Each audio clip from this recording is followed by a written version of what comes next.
And now, as the subject is memory, we don't want to forget what the subject is. The man who suffered from amnesia went to his doctor and said, "I have an amnesia, doctor." The doctor said, "How long have you had it?" The man said, "Had what?" So anyway, this morning we're going to deal with the problem of memory. It is one of the most important and wonderful faculties that we possess, and like most of our assets, can become one of our worst liabilities. Most people are trying to forget something, and today memory is a nagging conscience. Memory is something that reminds us of our own mistakes. Memory helps us to remember times that were better than now. All kinds of tricks are played by memory, but I think the Pythagoreans had the real answer to the problem. They call this answer retrospection. And retrospection is thinking backwards. It is the process of thinking of what has happened rather than worrying about what will happen. The Pythagoreans took it for granted that if the things that have happened are right, the things that will happen will be right also. On the other hand, we have to grow. And Lord Bacon pointed out that growth has historical outline. We know the memory of the rocks, where by stratification we are able to estimate the age of continents and the great volcanic cataclysms that have occurred. We know the record that's kept of the rings of trees, some of which are nearly 5,000 years old. We know the memory that is found in all the different climates and countries of the world, histories that are recorded in ruins today, histories that are remembered through the pyramids, the sphinxes, and the great temples that have gradually crumbled away.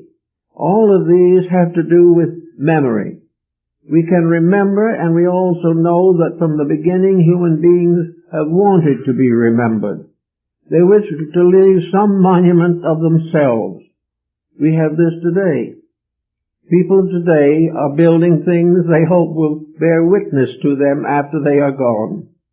Everywhere memory becomes an invitation to enrich the future by the wisdom of the past. Lord Bacon points out that it is a mistake to assume that memory is a disaster. Memory is part of an equipment we have been given to use. Most persons have a tendency to abuse memory. They have a tendency to remember the worst that ever happened to them. They remember the mistakes of their friends and the injustices that they have suffered. Very few people very carefully remember the mistakes that they have made. They are victims of something else. There was some other reason why they made a wrong move at a certain time. Actually, memory is a key to all that has happened to us in the embodiment which we now occupy. And whether we realize it or not, previous embodiments are etched into the very substance of our present consciousness. We are what we are today because of what we have been. We will be tomorrow what we are today, plus the experiences that we accept. The worrier misuses memory. The individual who continually meditates upon the miseries of the past, that individual also abuses memory. We abuse memory when we keep up feuds, when we are unable to mingle with people on a friendly basis. We remember grievances, dishonesties, mistakes, and always try to blame them on someone else. Actually, as Pythagoras pointed out, memory should be a careful rehearsal in reverse of our own daily thinking. The day flows from dawn to dark. Retrospection goes from dark back to dawn. It gives us a different perspective on the various problems that have come to us through the day. In other words, retrospection is a kind of digestion and assimilation of a day's work. It is something that we use each day to bring into order of consciousness and of understanding the various large and small situations that have arisen in the previous 12 hours. We can remember the phone call and the interruption. We can remember when the phone call was a wrong number and we were irritated. We can remember when the wrong person comes to see us. We can remember also all the gossip about neighbors, friends, associates. We can also meditate upon the fallacies of policy and also upon the dishonesty of everything and everyone. And we can build for ourselves a nice negative day. Now, when we have this all accumulated in one place, we will gradually discover that it is chronic. To start this type of attitude is to become a victim of it before it's all over. Once we can make a complete pattern of negation, we have to live with it. And Pythagoras pointed out that the answer was to solve the problem within the day in which it occurs. So we said a crossword. We were unpleasant to a child. We had a bit of gossip with a neighbor.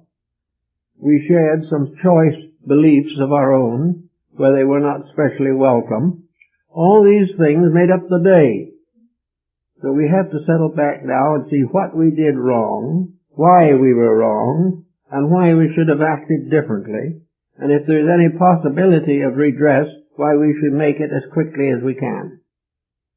So we will learn gradually to realize that most of our troubles originate in ourselves.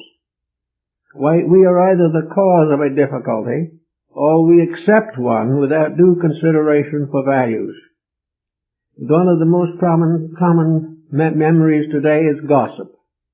And gossip is a very cruel thing, because it usually gradually increases by repetition and by distribution until some small factor or circumstance becomes hopelessly overburdened with meanings.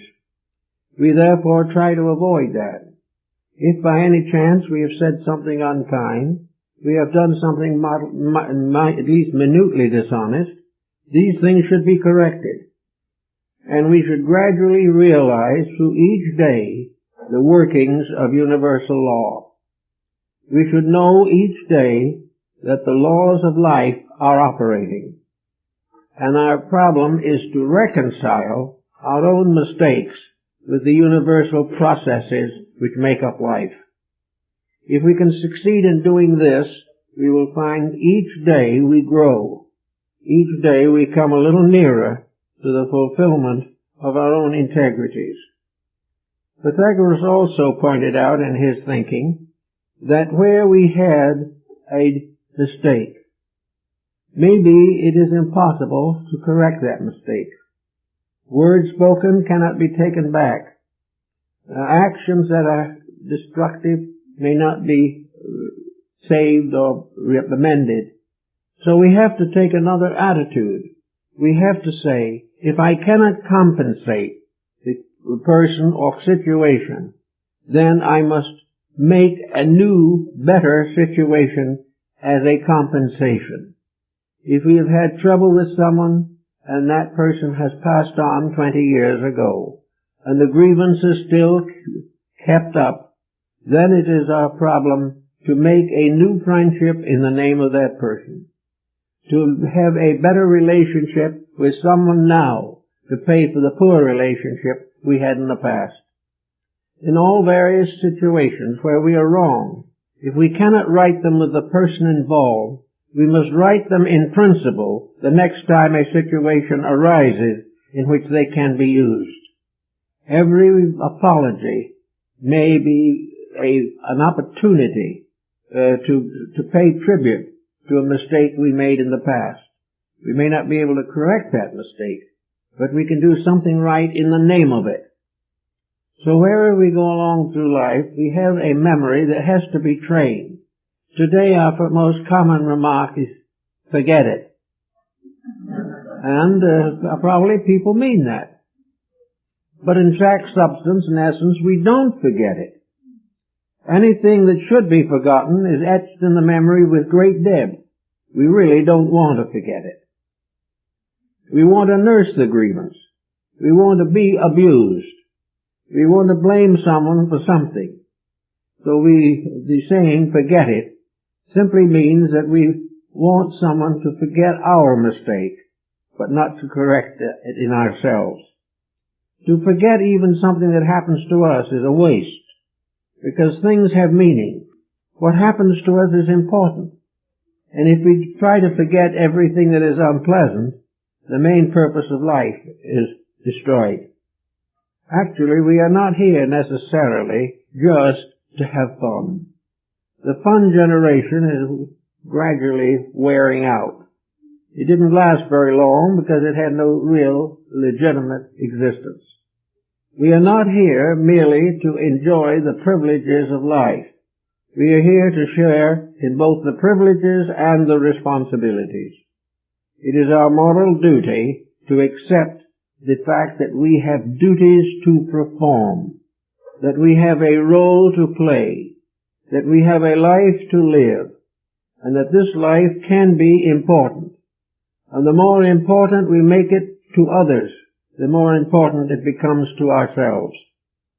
I know a lot of people who think that the end of life is to escape responsibility, to do as they please, to have fun, and to ignore the world to which they belong and which they attempt to escape from. Now, several types of people attempt this. Some honestly and sincerely believe that they do not need to partake of anything that they don't agree with. Well, if you do not agree with something, just to ignore it is not the answer either. If there is something you can do to improve that something that worries you, then it is your duty also to accept it. It is the duty of every person to be busy, to be doing things that within their own capacities are important. And mostly the things that are important to others should take preference. The idea that we are therefore intended simply to live on the surface of existence is not true. And the consequences of this type of life are at least boredom and gradually a sense of surfeit. The life is no longer valuable, important, or meaningful. It is like a vacation. A vacation every year is a blessing. A perpetual vacation is a curse. The individual loses values. We have to be busy growing. And the most important thing in this world is to grow. It is to correct the mistakes of the past and not repeat them. It is to overcome the prejudices which have influenced our thinking. It is to free ourselves of the small things that do not count and make arrangements in our time patterns for the big things that do count.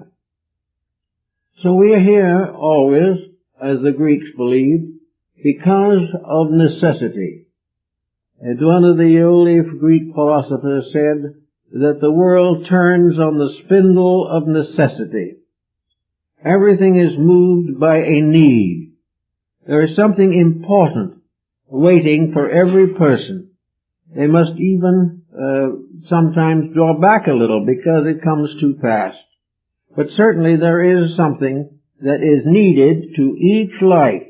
Whatever we are at the moment is less than we can be in the next moment.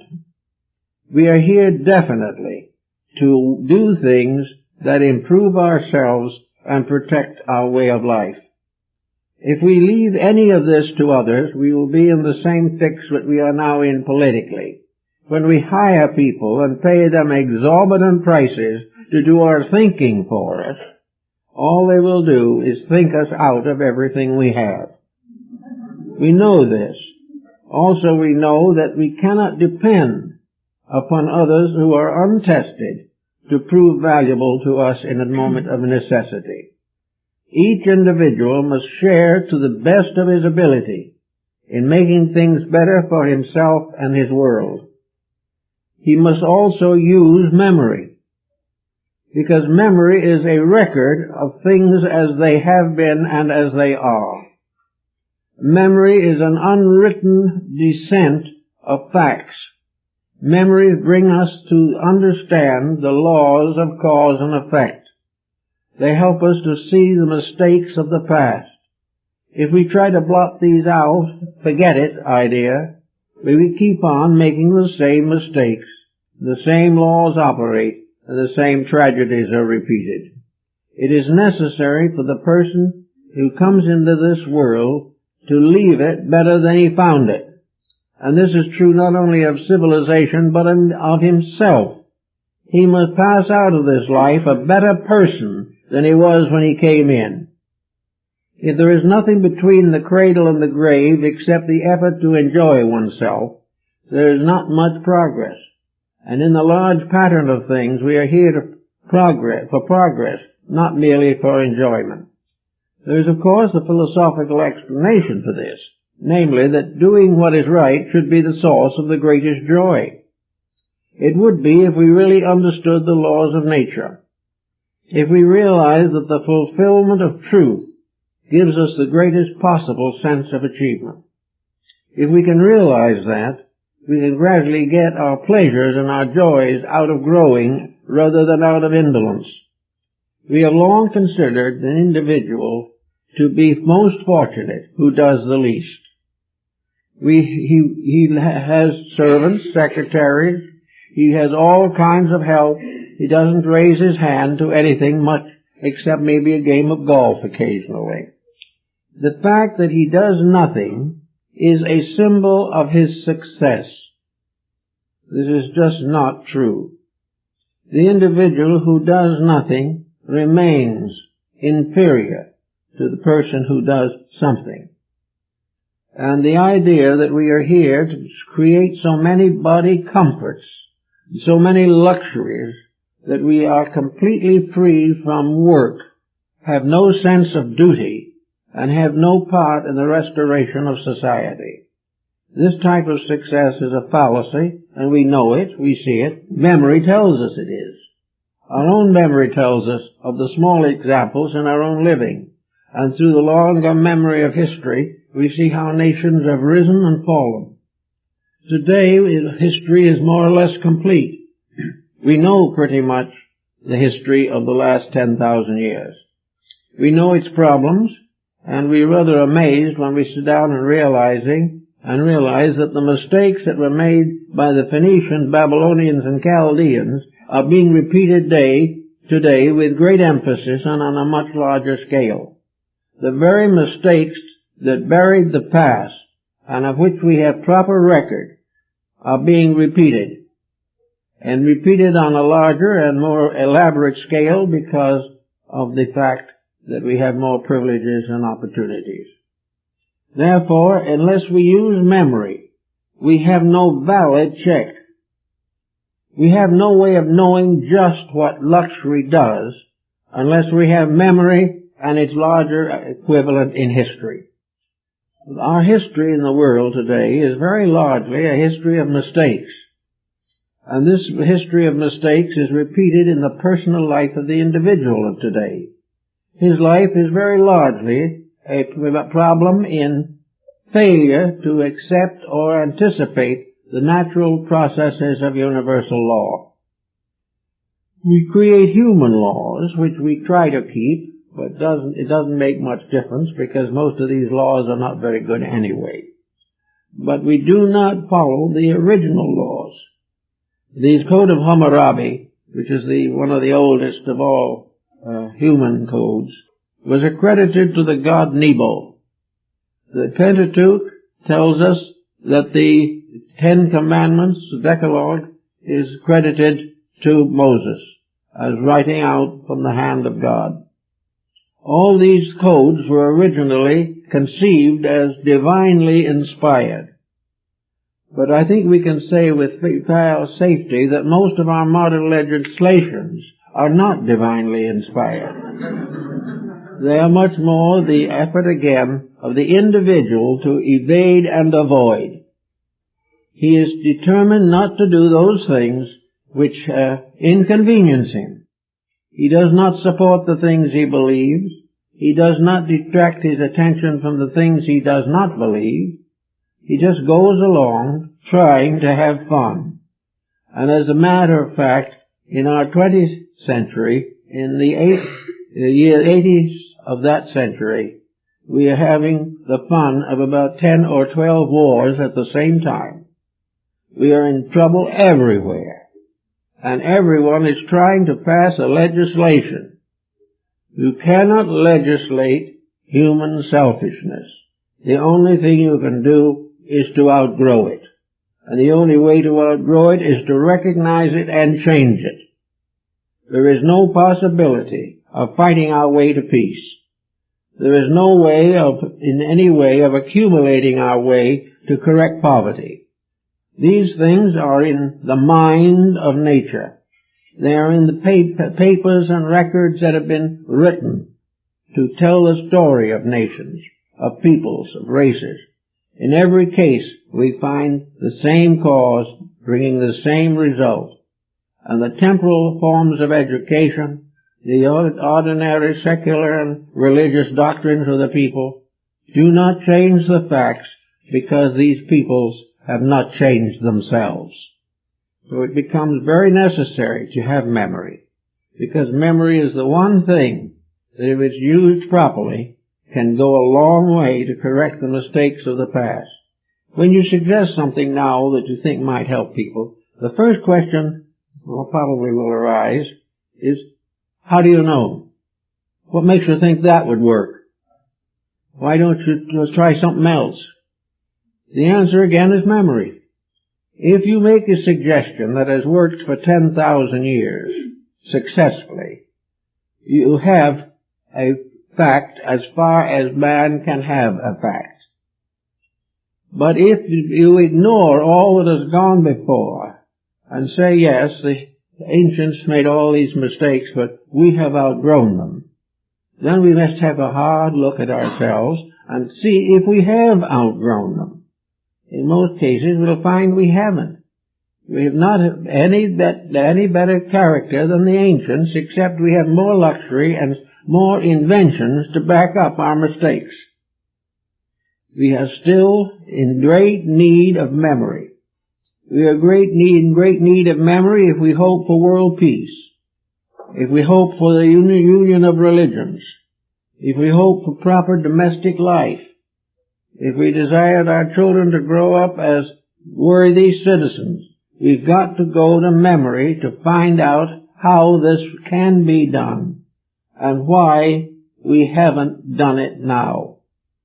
It's a case of using memory, therefore, as an instrument, not merely a recording. It has to be used to demonstrate and show the way in which solutions come. We are beginning to see it in small things. We have a number of groups floating around that are trying desperately to bring home the proof of the past, that they have found how these things operated. But when you bring this to the scoffer, his answer is again, oh, forget it. Forget anything that is disagreeable, even though it's justly and well deserved. Forget anything that interferes with fun, because fun is a very important thing. If you can have fun from the cradle to the grave, why do anything else? But if that is true, why come here at all? Why are we born into a world imperfect simply to enjoy our imperfections? Why are we here in a world full of war, having fun, but making no effort to increase in a practical way the probabilities of peace? This brings home to each person the fact that ignorance has to be considered important. Now, in colleges and universities, history is not a favorite subject. History is simply the memory of nations. History began with cuneiform tablets. History goes back to oral tradition. It goes back to the runes and the sagas. History is the story of man's growth, his coming forward out of the past into the present and drifting toward the future. In history we find all the mistakes that have been made to date, and they are numerous. And in history we find out how people tried to work with these mistakes. And we realize that for the most part, the mistakes triumphed, because the individual, in order to correct the mistakes, had to give up some of the fun that to him was the most important thing in the world. Instead of having a better and deeper understanding and insight, he had to simply continue having fun. Well, the Romans had fun until they couldn't do it any longer. Then along came the Goths and the Visigoths and destroyed them. Each civilization died of its own weaknesses, and it continues to suffer and struggle because of the fact these weaknesses are not corrected. Today there is a great deal of excitement over the problems of correcting the mistakes of education. There are at least 50 different records of the past of how experiments were made in education. We know how some failed and some succeeded, and we realize that in most cases the doing of the right thing was just too much of a responsibility and too much trouble to continue with. It interfered with the individual having fun. It interfered with him doing exactly as he pleased in a world where he could only do what was right and survive. All these things are in the memory of life. They're there. We can read them. They can be taught in history. There is no reason why the average school child should not be able to estimate values before he graduates from high school. He should know that the so-called virtues that we talk about are not platitudes of narrow-minded ancestors. They are the certain records of thousands of years of human effort to live and survive. And the moment these laws are ignored, the moment we no longer practice the integrities, our survival is sacrificed. So we have history as a wonderful form of written memory.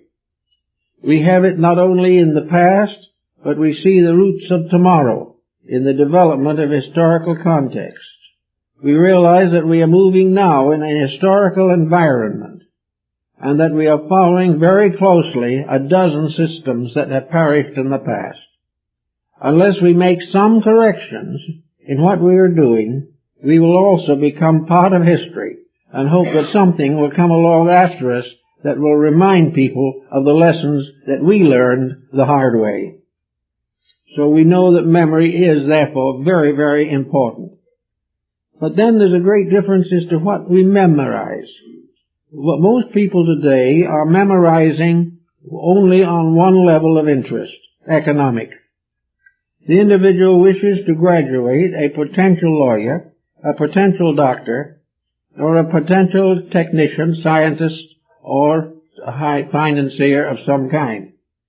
We all are studying for one purpose, and that purpose is to succeed.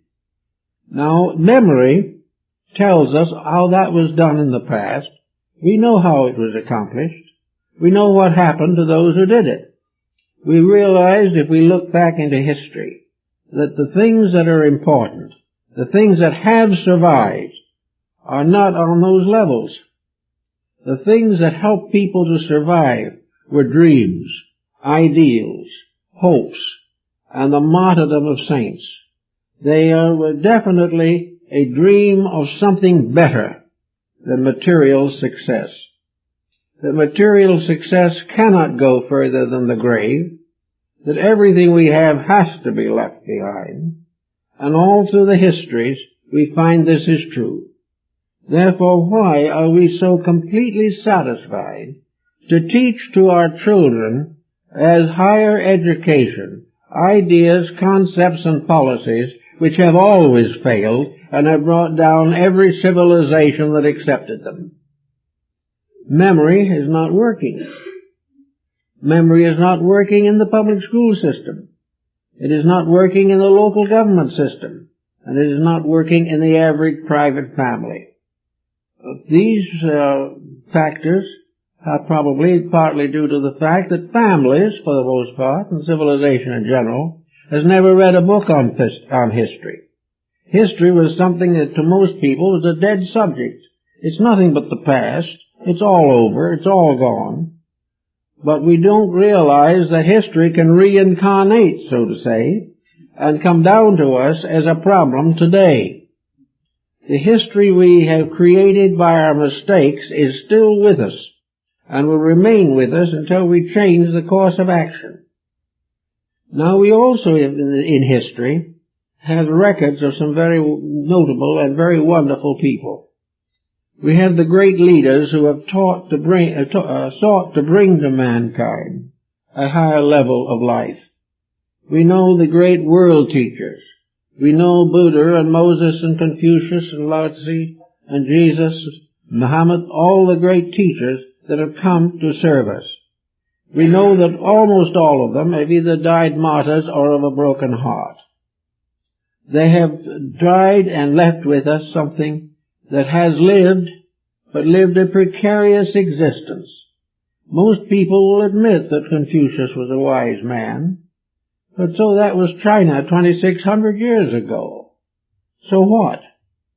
They are not prepared to face the simple fact that Confucius made as one of his closing statements in life. He says, I can find no master, no leader, no prince, no scholar who will help to make a better world.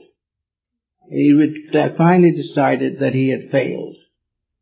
Later, a beautiful temple was built to him, and his name in great golden letters was on a plaque in the wall. But no one did the things that he suggested. He suggested that the foundation of a civilization is the family. That on all levels, political, social, economic, and spiritual, the term family is the thing we have to think about. Humanity is a family. Races are families within that larger family. Personal homes are families. And as goes the home, so goes the world. Confucius pointed out very clearly that if the home fails, if family honors are not maintained, if the integrities of parents and children are not preserved, that nation will fall. Many have fallen from this ailment. We think Confucius is a pretty wise man, so we keep on breaking all the rules of family. We are no longer able to even conceive of humanity as one family. It is a mass of fractions breaking each other, destroying each other. Yet Confucius was right. And Confucius can prove very definitely where even a little experiment in the right direction lived, and the great mass of mistakes perished together. Yet we have not learned, and we do not think of these things. Now we can say the same thing, for instance, of Muhammad. Today, the problem of Muhammad is a rather ticklish one. But if we read in the Quran, we say, in the words of the Prophet himself, who does not believe that Jesus of Nazareth was a prophet sent by the Lord, such a one will not enter heaven. That isn't quoted, however, in Persia and many of these countries. And incidentally, when Muhammad's little son, Ibrahim, was a child, he had a Christian nurse that was given to him by Muhammad. The boy did not live to maturity, but all this intolerance was not part of him, part of the victorious caliphate that followed him. We look in other directions for the various problems. We find in Buddhism a very simple answer to the whole thing. There are two quests: the quest for physical power and the quest for inner light. From inner light comes peace. From peace comes the salvation of nations. From peace comes the creation of true progress. On the other side is the life of profit, each individual trying to gain from the others, each putting his own success above the common good, and ending, as Buddha pointed out, with chaos. All these things we do know, and memory can refresh them for us. And we are in a much better position than we would be if we had to say these things only on our own.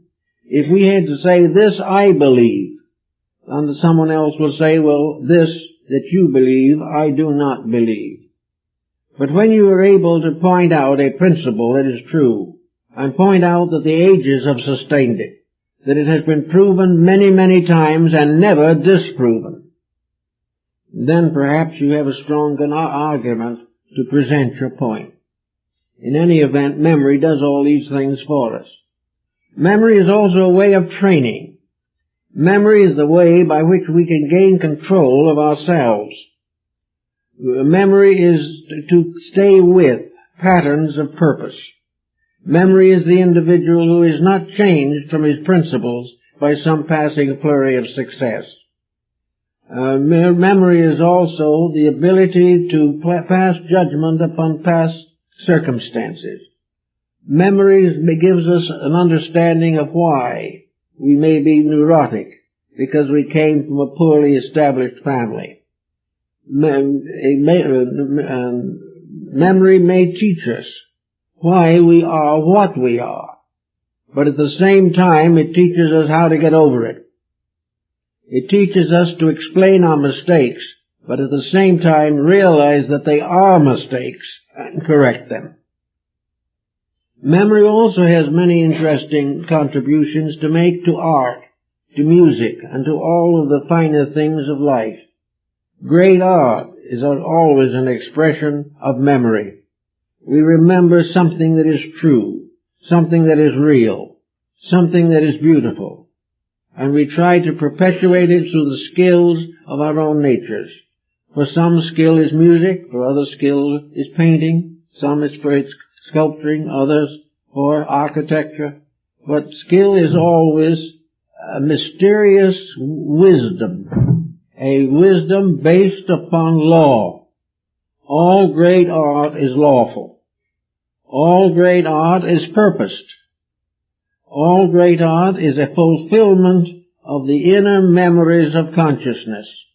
It is something that brings forth out of ourselves, as out of a mental or intellectual womb, beauty and truth and fineness. So we see why, in spite of all the changing tides of life, that the great architecture remains. The magnificent cathedrals still stand. The great temples, mosques, and images are still here. And even more practically and closer to us are the works of the painters and the sculptors. We still recognize the divine gift of beauty. We perpetuate it through the development of skills. But as time goes on, we have failed to understand and protect beauty. Beauty is something that can be found in memory, can be traced back as far as we want to go, and has always been what it will have to be again, an expression of the sublimity within ourselves. Beauty is the revelation of a divine truth brought into physical expression and manifestation through the skill of the mind and the memories of the soul. These things we have to memorize. Then we see something come along that is an atrocious thing, without beauty, without form, without any existence that is meaningful, without any purpose, with nothing but a mass of deformity, and we pay a fortune for it. Why? Because it is by a name artist, whose name has been built up by a broker and a good manager. It has nothing to do with value. And it is the same in all of our arts. Gradually, the loss of the soul vision within ourselves has resulted in a degeneration of the arts. When we look inside of ourselves, we remember the wrong things. We do not remember the beauty of the sunset, we remember the indignities of mankind. We do not go back again to the great causes and purposes of existence. We are satisfied to mumble around in the mistakes of our own minds. So, we see how memory gave us, in the first place, Leonardo da Vinci, and also the great painters of the Renaissance. We know how the great music came to be. The great statues were carved. Actually, one of the greatest of all sculptors was Socrates. Socrates made the statue of the three Graces that stood in the Acropolis in Athens. And someone said to him, "How did you do it?" Oh, he said, "It was very simple. The Graces were always in the block of marble. I only cut away the part that was not necessary." In other words, when you come into life, the dignity and greatness of life is always there. It is always hidden in the crudest forms. All we have to do is very carefully remove the part that is not necessary. And in memory we have to do the same. We have to forget that which is meaningless. And one of course, the most prominent of all meaningless factors is excuses, justifications. The individual trying to prove to himself that he had the right to be wrong. This is a mistake in itself. No one has the right to be wrong. We are in a world that condones it in some cases. But no matter how our environment accepts our mistakes, we have to pay for them ultimately. We pay for them here or hereafter. In the old days, the ancients had a very different look upon them as to the life of a man after death. They didn't have the idea that the individual was going to go to heaven or immediately dip down into some infernal region. The Greeks were of the opinion that this wasn't reasonable because there was really no one that was good enough for heaven, and actually no one that was bad enough for hell.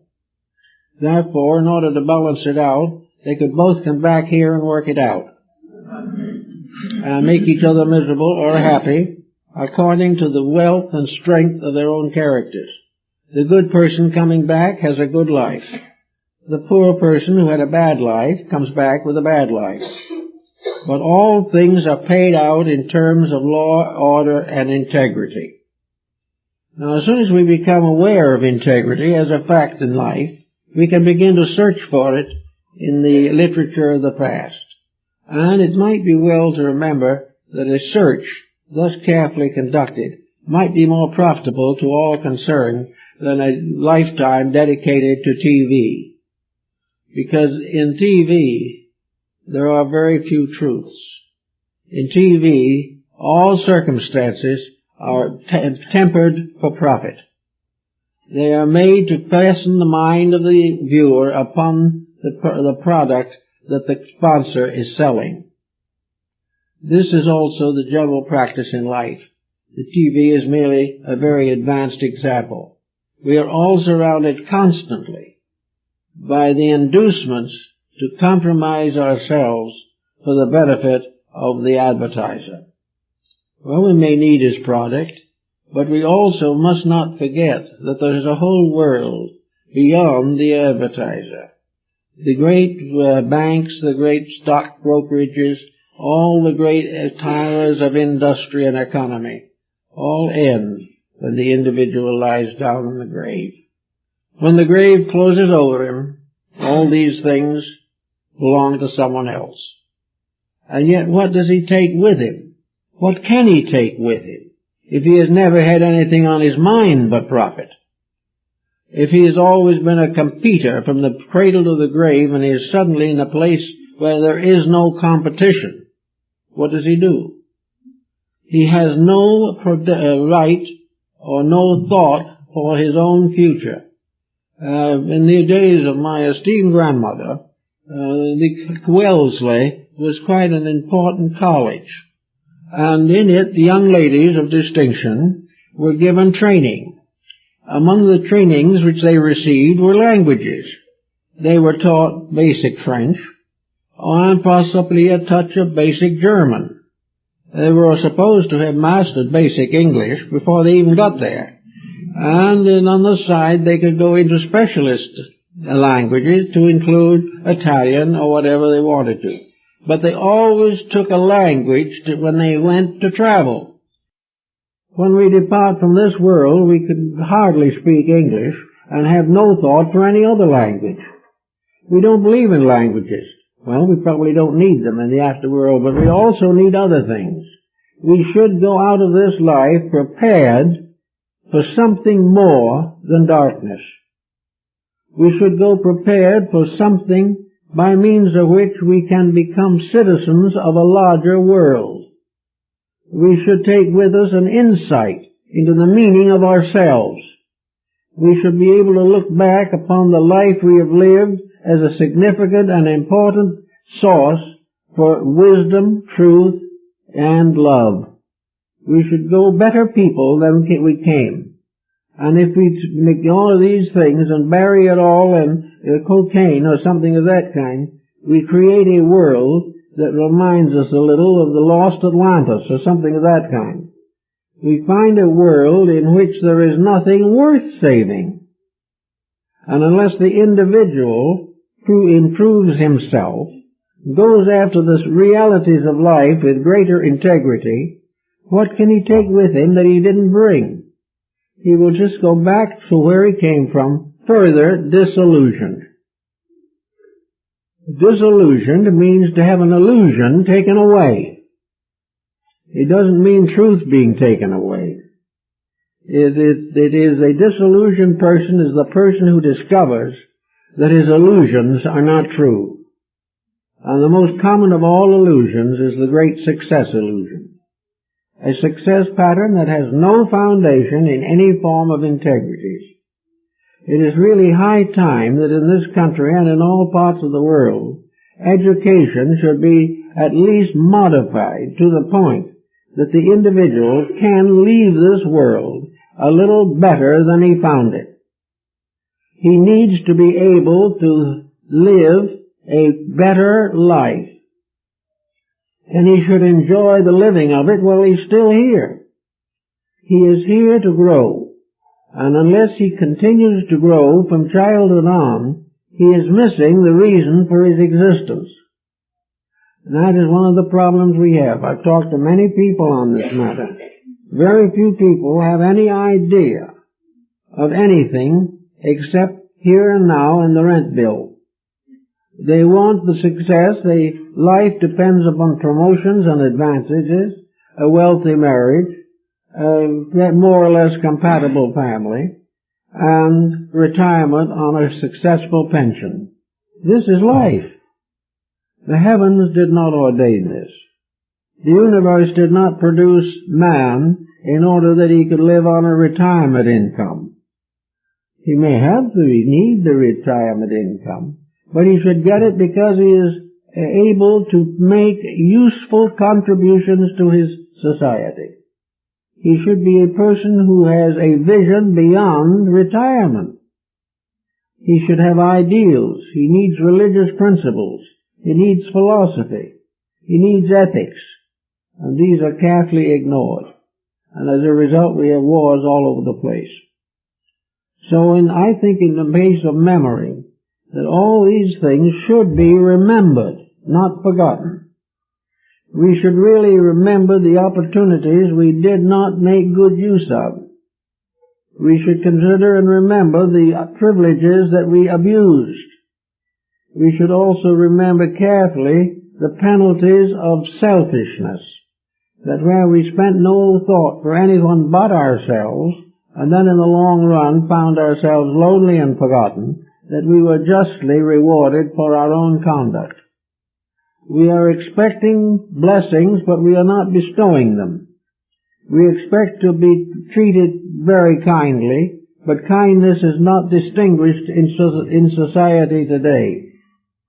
Now we're trying to break through some of this with new attitudes towards life, particularly hopes concerning the next century that is coming very close to us. We believe that we must have a better world. So now we can go back into the memory box and see if we can find out how to have this better world. To remember the values that have always protected those who used them. In this troubled sphere of ours, there has always been a minority that tried to do it right. There have always been good people. There have always been unselfish people. And there have always been martyrs who have been remembered in history, but whose lives have been conveniently forgotten in practice. So by going back to see what is there, we can find out what wasn't there and what still isn't here. We can see the opportunities to make the corrections that eluded the ages. But we are not preparing for that. Our young people are not being taught to build for a better world. They are being taught to become skillful in the things that everybody else knows. We are not doing it right. And someone says, well, the textbook hasn't been written. Oh, yes, it has. History is the textbook. History has inspired philosophy, sanctified religion, advanced the arts and sciences, and given us the great economic reforms that are necessary to our survival. The democracy of Lycurgus in Sparta was a very good example of a system that worked. He said very simply that when you're born into a state, that you must accept with your birth a certain responsibility to protect your community, your world, and your system. If you are a person worthwhile, you have the courage to be honest. You have the understanding and insight to be thoughtful. You have the physical and moral impulses to live a decent life. And most of all, you realize that when you disgrace yourself, you disgrace your country and you disgrace your world. And while Lycurgus' system worked in Sparta, it held.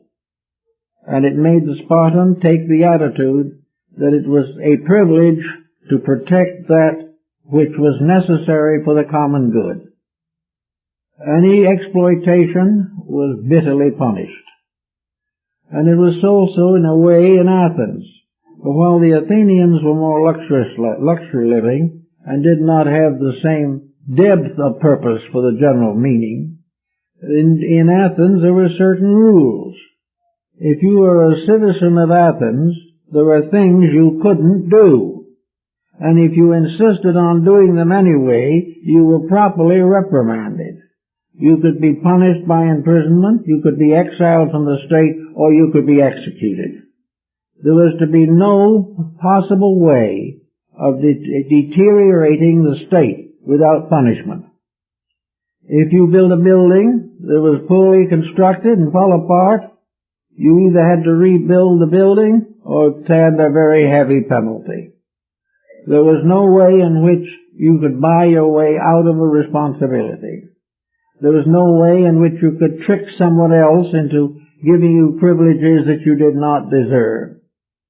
Actually, on various occasions, Pythagoras, going through the towns, is said to have struck the keynotes of temples and buildings. If these keynotes were right, the building stood. If they were wrong, and he had continued sufficiently with a lute, he could have destroyed the building. In other words, there are laws, architecturally, artistically, culturally, musically, which, if fulfilled, make a beautiful world. Give everyone an opportunity to be the best that they can be, and give to even the simplest person a place in destiny. This is all part of the plan of things. Today we look back 200 or 400 years to the founding of our own country. The history of our country is in the memory of our history and in our documents and in the various passages of our constitutions. These things are known.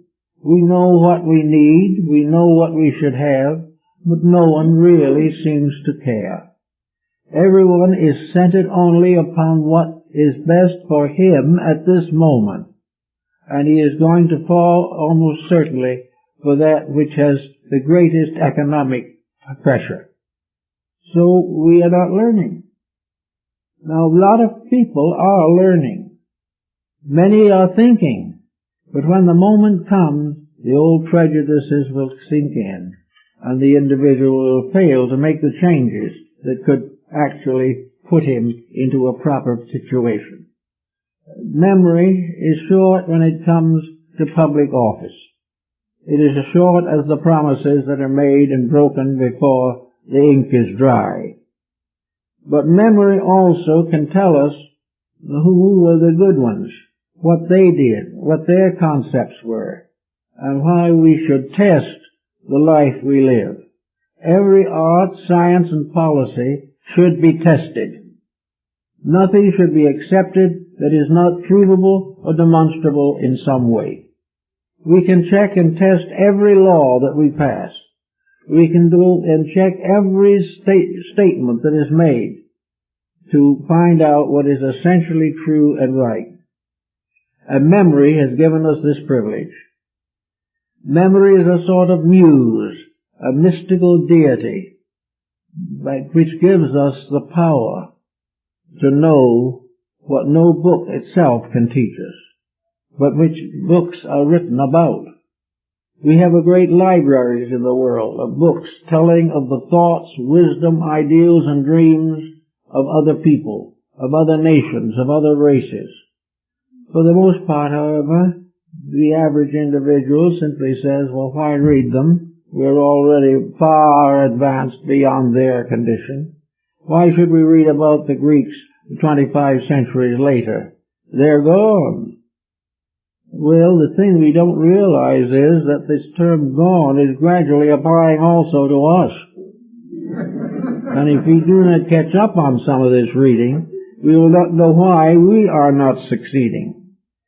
So all this business of neglecting the past because it's past must be changed, because we are building a past which will also have to be forgotten unless we change it. And to change it means to get to work on it and to do the things that will help to do it. Good reading is very helpful to memory, but at the present time good reading is not particularly popular. It's like the motion picture and television productions. It is simply sensationalism to bring in money.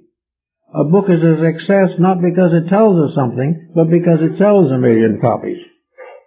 And the more unimportant the book, the larger the sale. Why? Because the average person is not trained to recognize value. We do not know the difference. It never occurs to the average person that his reading should teach him something. He thinks of it only as a way of amusing himself. When the television programs are so bad he can't stand them, he can pick up a modern novel and go through that. We do not have any sense that the hours that we have in this world are valuable. That there are times in which we should do things that are important. And if we want to know what's important, we must look inside of ourselves and in the great pattern of world motion. We must see how we can fit into progress. How through us, someone, if it's only a very close friend, will be a little better, a little wiser, a little more useful to themselves and to those around them. We've got to have more and more interest in life as growth, and not in life as joy. Yet growth can be the greatest joy in the world. The individual who is doing something worthwhile has a standard of values that the indolent individual will never understand. There is definitely a tremendous sense of purpose, and once this picks up an individual, that individual has a richer life than they could otherwise ever hope for. So that it's not a case of giving up the fun and taking nothing but responsibility. It's rather the recognition that sometimes the greatest fun is in the responsibility. Then when we're doing what we should be doing, there is a sense of internal security and sufficiency. When we're doing what we know we shouldn't do simply because we're trying to have fun, then there is great trouble. We do see this realized every day in the narcotics problem. We see the individual who wants to be 12 feet tall, and as a result of that kills himself off in his 30s and 40s. He not only wants to be 10 and 12 feet tall, but he is perfectly willing to pay so much money for the privilege of being that tall that he has to commit burglary and murder to get the funds. And now we find this handling of drugs being lowered into the grammar schools, where the students are selling narcotics to get their own. This is something that is simply unbelievable. It is something that shows complete indifference to all sense of values. It is a gradual closing in of mediocrity upon everyone. The process of gradually becoming less and less in order to feed an ego which is dying of starvation because it is doing nothing significant. If we want to be free from this sense of being midgets, then instead of trying to be great drug addicts, why not become great human beings by doing things that are rewarded by recognition or by achievement which brings comfort and consolation to the inner life? We are in the face now of the realization that memory is a factor in the development of the soul. It is a soul power. It is there in order that we can transmute the useless into something sublime, that we can transform the center of life from this constant nagging pressure to have rather than to become. We can escape all of these forces by developing a tremendous sense of internal integrities. We must do this. It is necessary. It is part of the life that was given to us when we came here. So that we need now to recognize how to be 12 feet tall and sober. How we can become involved in those useful and meaningful purposes by which we can change the course of history. That we can pick a world out of the doldrums and put it back on its feet. It is perfectly proper and not right and natural that we should have a better century ahead. We should learn something. But it only means that we're going to have bigger computers. If it means that Wall Street is going to have more authority, if it means that we're going to have internal and international political strife all through the 21st century, it's very possible that the gods on high Olympus will figure something a little more strenuous to take care of the situation. We don't want that. We want to be independent, and that means that we must be free from our own mistakes. As long as we're in slavery to them, we cannot be truly free. So if we want a world that is worth living in, a world that fulfills the purpose for itself, each individual must become a little more studious, a little more thoughtful, a little more aware of true values, and find that he doesn't want to forget it as far as his memory is concerned. He wants to teach it. He wants to understand it. He wants to use the memory to advance the total growth of himself. He needs the memory to point out his past mistakes, to rejoice over his past virtues, and to use the combination of mistake and virtue to move the whole pattern of character a step forward towards the fulfillment of its original purpose. Where memory is very important as a part of the compound of the human being. As far as we know, he is the most advanced creature with memory that we have on earth. There are indications of primitive memory amongst many animals and birds, but there are no proofs of the continuity of memory that we have with the human being. Not only has he the memory, but he has the auditory system to tell what he learns and what he knows. He is able to plan something about the future. The tree has to stand till it falls. Man can move, can do things, can make changes that are vital and important. But in order to do that, he must recognize what is important. And it is not important that he be indolent. It is not important that he settles back and just enjoys himself. Because if enough people do that, the world will fall. It is far better that the individual should wear out than simply rot away. And it is far better that each day we should try to do something a little more important to those we love, for those we think of, for the world we belong to, and for the nation we want to respect. These things are part of a good memory. We remember what we have done, we remember how we can correct it, we can remember what we learned and forgotten, we can restore various types of knowledge, and through study and reading we can enrich memory so that it will continue to serve us throughout life, and for all we know, afterwards. After all, if we have no memory afterwards, then there was no need for a memory here. Nature has endowed us with memory. It has given us these values in order to use them. And the fact that we have a memory here indicates clearly that it is part of our immortal nature. It goes with us beyond the material world. If it all ended in matter, the sooner we forget it, the better.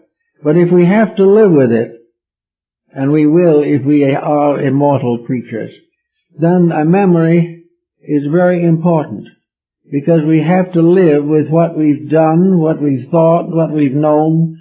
We have to live with the degree of humanity that we have achieved. We must face our loves, we must face our hates.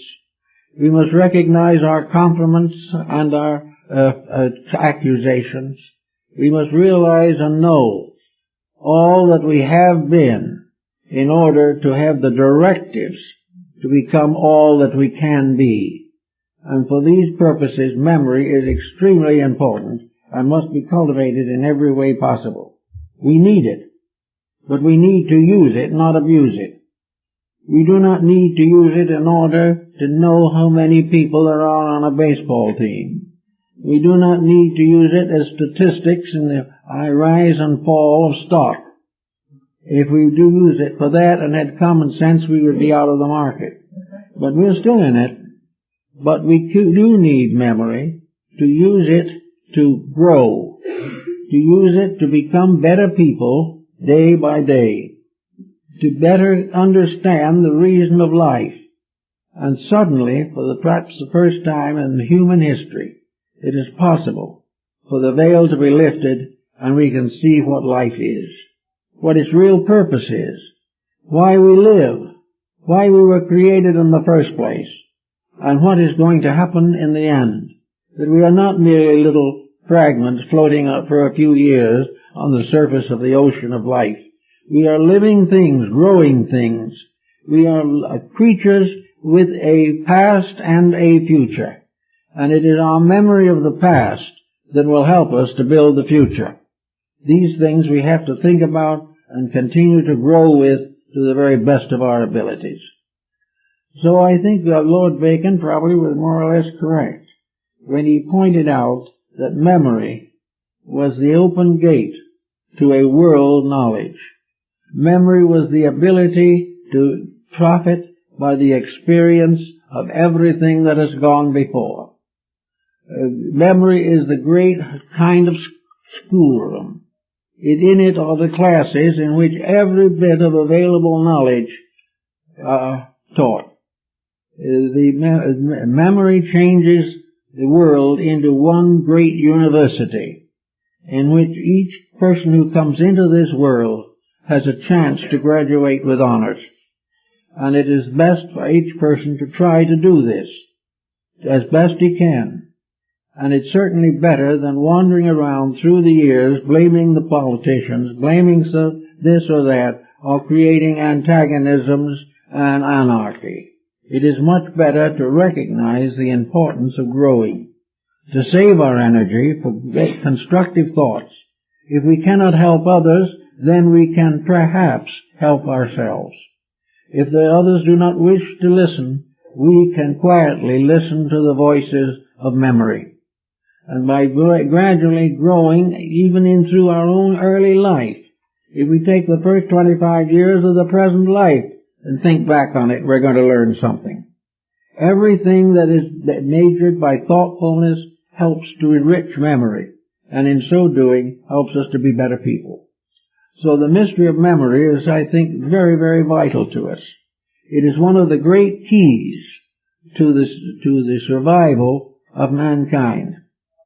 It is not something that was simply an accident that we have to suffer for our own past. It is part of the balance of nature. It is the one power in nature by which we learn that we cannot make a mistake without ultimately growing as the result of the mistake. And we cannot do it right without ultimately being relieved of some pain or pressure that was delaying or hurting us. If we live right physically, we will live right morally, mentally, emotionally. Every case we have rules to follow. If we live according to rules, we will live. And memory is the records of those rules, as written down in stone, on tablets, in clay, or in the strata of rocks. It is something that reminds us forever that we live in a lawful universe. This is a purposed creation, and either we have to be purposed human beings, or we will suffer. We are not going to be allowed to ruin the world and then go scot-free after having done it. Nor are we allowed to say that the world can ruin us. We have a right to think. We have a right to learn. And the memory gives us the skill to explore the mysteries of truth, the mysteries of knowledge, and to build a solid foundation upon our visions and our hopes. It is through memory, largely, that we know the mystery of love. And when we think of those we have loved, it becomes part of the immortality of all good. All memories that are constructive can be lived with. Those that are destructive must be transmuted, or they will destroy the person. So we are here to grow in beauty and in truth. We are here to perfect faculties and powers and not abuse them. And memory is one of those beautiful and kindly things which we can disturb and discredit, but which is always there to make a better life for us and give us a better hope for the future. And as we look back upon the past and see what we've come through, let us also look forward into the future, knowing that we are capable of building a future according to our heart's desire. We do not have to live in any kind of a world that we haven't built. We do not face any problems that we haven't caused. And when we solve the problem, we have the reward. And the reward is what we're all seeking: peace and human brotherhood and the reconciliations of all of the disputes and sorrows and problems that have burdened mankind. Well, that's it.